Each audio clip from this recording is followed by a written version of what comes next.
Hi friends, இன்றைக்கி நம்ம Nisha cooking சேனலில் கச்சோரி செய்கிறேன். கச்சோரி எவ்வளோ ஈஸியாக நம்ம செய்ய முடியுமோ அந்தளவுக்கு ஈஸியான மெத்தடில் நான் சொல்லி கொடுத்துருக்கேன். நம்ம சவுகார்பேட் சைட் போனோன்னா இந்த கச்சோரி சாப்பிடாமல் வரமாட்டோம். நல்லா சாஃப்டாக இருக்குது பாருங்கள். அதே சமயத்தில் நல்லா கிறிஸ்பியாகவும் இருக்கும். ஸோ இதில் க்ரீன் சட்னியை போட்டு சாப்பிட்டிங்கன்னா அவ்வளோ டேஸ்ட்டாக இருக்கும். ஸோ இதை வந்து பிகினர்ஸ் கூட செஞ்சலாம். ஈஸியாக செய்யக்கூடிய இந்த கச்சோரியை எப்படி செய்யலாம்னு சொல்லிட்டு வாங்க பார்ப்போம். அதுக்கு முன்னாடி எங்கள் சேனல் லைக் பண்ணுங்கள், ஷேர் பண்ணுங்கள், சப்ஸ்கிரைப் பண்ணுங்கள், பெல் பட்டன் ஆன் பண்ணுங்கள், கமெண்ட் பண்ணுங்கள். இந்த கச்சோரிக்கு ஸ்டஃப்பிங் வைக்கிறதுக்காக உருளைக்கிழங்கும் மட்டரும் வேக வைக்க போகிறேன். மட்டர் நான் கொஞ்சம் முளை கட்டி வச்சுருந்தேன், அதை தான் எடுத்தேன். ஸோ நீங்கள் அப்படியே இருந்தால் கூட யூஸ் பண்ணிக்கலாம். இதை வேக வச்சுக்கலாம். ஃபஸ்ட்டு கச்சோரி செய்கிறதுக்கு மாவு எடுத்துக்கோங்க. மாவு வந்து நான் கோதுமை மாவு தான் எடுத்திருக்கேன், வீட்டு தான் எடுத்திருக்கேன். ஸோ இதில் கொஞ்சோண்டு ஒரு 2-3 ஸ்பூன் அளவுக்கு ரவா சேர்த்துக்கோங்க. ஒரு 1/4 கிலோ அளவுக்கு மாவு எடுத்தேன். ஒரு 3-4 டேபிள் ஸ்பூன் சோஜி சேர்த்துக்கிட்டேன். இதோட சால்ட்டு, இதுக்கு தேவையான உப்பு சேர்த்துக்குங்க. அவ்வளோதான். ஆட்டா, சோஜி, சால்ட்டு இது 3 சேர்த்து நல்லா மிக்ஸ் பண்ணிக்கோங்க. இப்போ இதில் கொஞ்சம் கொஞ்சமாக தண்ணி ஊற்றி ஒரு டோ ஆட்டம் ரெடி பண்ணிக்கலாம்.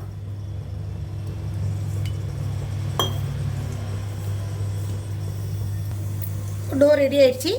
இதில் நம்ம போட்டிருக்க சோஜி ஊறுற அளவுக்கு மூடி ஒரு 10 நிமிஷம் விட்டுறலாம்.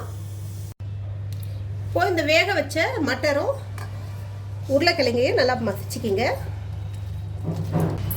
இந்த அளவுக்கு கொஞ்சம் கொரன்னு மசித்தாலே போதும். ரொம்ப பேஸ்ட்டாக மசிக்கணும், மாவாட்டம் மசிக்கணும்னு அவசியம் இல்லை. இப்போ அடுப்பில் ஒரு பேன் வச்சுட்டு அதில் ஒரு 2 டேபிள் ஸ்பூன் அளவுக்கு எண்ணெய் ஊற்றிக்கிங்க. எண்ணெய் கொஞ்சம் சூடு வந்ததும் ஒரு 1/4 ஸ்பூன் அளவுக்கு ஜீரகம் போட்டுக்கலாம். இப்போ இதில் ஒரு 1/2 ஸ்பூன் அளவுக்கு இஞ்சி பூண்டு விழுது போட்டுக்கோங்க.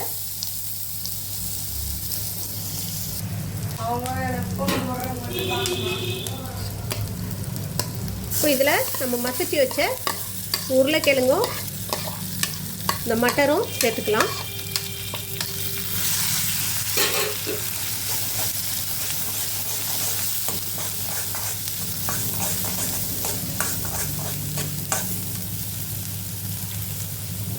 இப்போ இதில் 2 ஸ்பூன் அளவுக்கு சாட் மசாலா, சில்லி ஃப்ளேக்ஸ் கொஞ்சோண்டு சேர்த்துக்குங்க. அளவு உப்பு சேர்த்துக்கலாம். கொஞ்சோண்டு மல்லித்தலை சேர்த்துக்குங்க. 1/4 ஸ்பூன் அளவுக்கு மஞ்சள் தூள் சேர்த்துக்குங்க. இப்போ இது நல்லா ட்ரையாக நம்ம மிக்ஸ் பண்ணி எடுத்துக்கலாம். அவ்வளோதான். நல்லா ட்ரையாக ஒரு ஸ்டஃபிங்கு நம்ம ரெடி பண்ணிட்டோம்.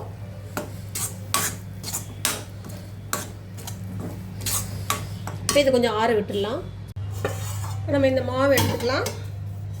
இன்னும் கொஞ்சம் நல்லா பிசைஞ்சிக்கிங்க.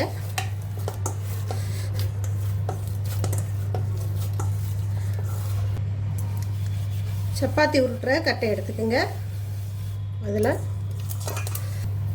சின்னதாக உருட்டும். இந்த அளவுக்கு இருந்தால் போதும்.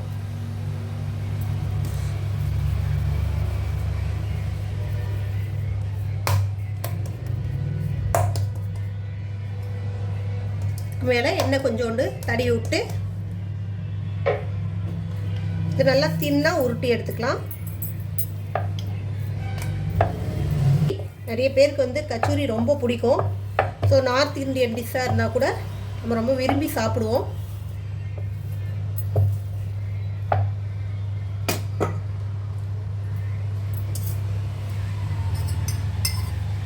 இப்போ இதில் கொஞ்சோண்டு எண்ணெய் ஊற்றி ஸ்ப்ரெட் பண்ணிக்கிங்க ஃபுல்லாக. இது இந்த மாதிரி கட் பண்ணிக்கிங்க.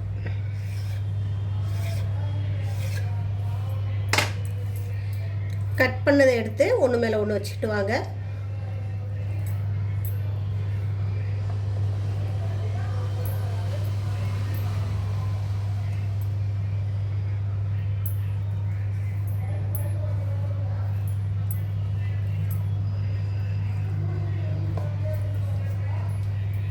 இது இப்படியே கொஞ்சம் நீட்டி விடுங்க.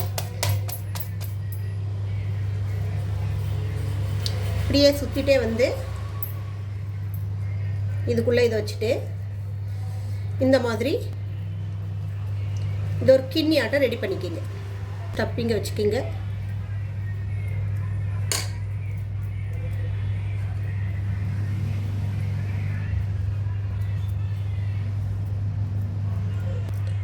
நான் கொழுக்கட்டைக்குள்ளே பூர்ணம் வைப்போம் இல்லைங்களா, அதே மெத்தடில் வச்சுட்டு இதை நல்லா க்ளோஸ் பண்ணிக்கணும். அழுத்தி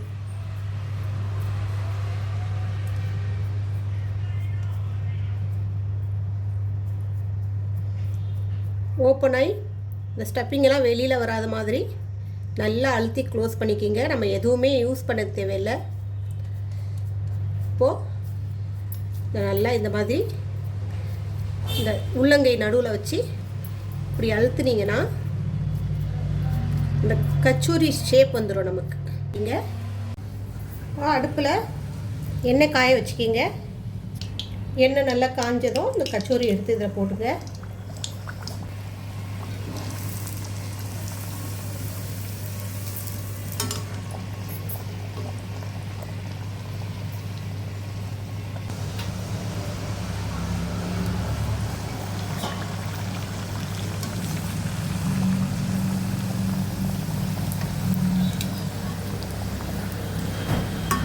அடுப்பு கொஞ்சம் சிம்மில் வச்சுக்கிங்க. எண்ணெய் நல்லா காஞ்சதும் இந்த மாதிரி நம்ம போட்டு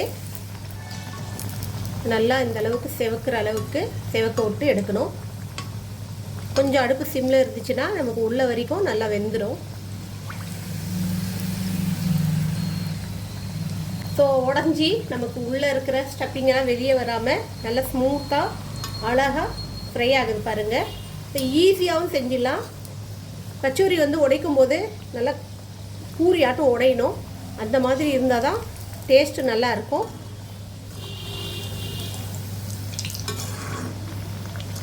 இப்போ ஈஸியாக செஞ்சு முடிச்சிடலாம், கஷ்டம் இல்லாமல். இப்போ காலைல டிஃபனுக்கு கூட செஞ்சிடலாம், நீங்கள் நைட்டு டின்னர் கூட செய்யலாம். இப்போ உள்ளே வச்சுருக்க ஸ்டப்பிங்கை வச்சே சாப்பிட்டுக்கலாம். அந்தளவுக்கு டேஸ்ட்டாக இருக்கும்.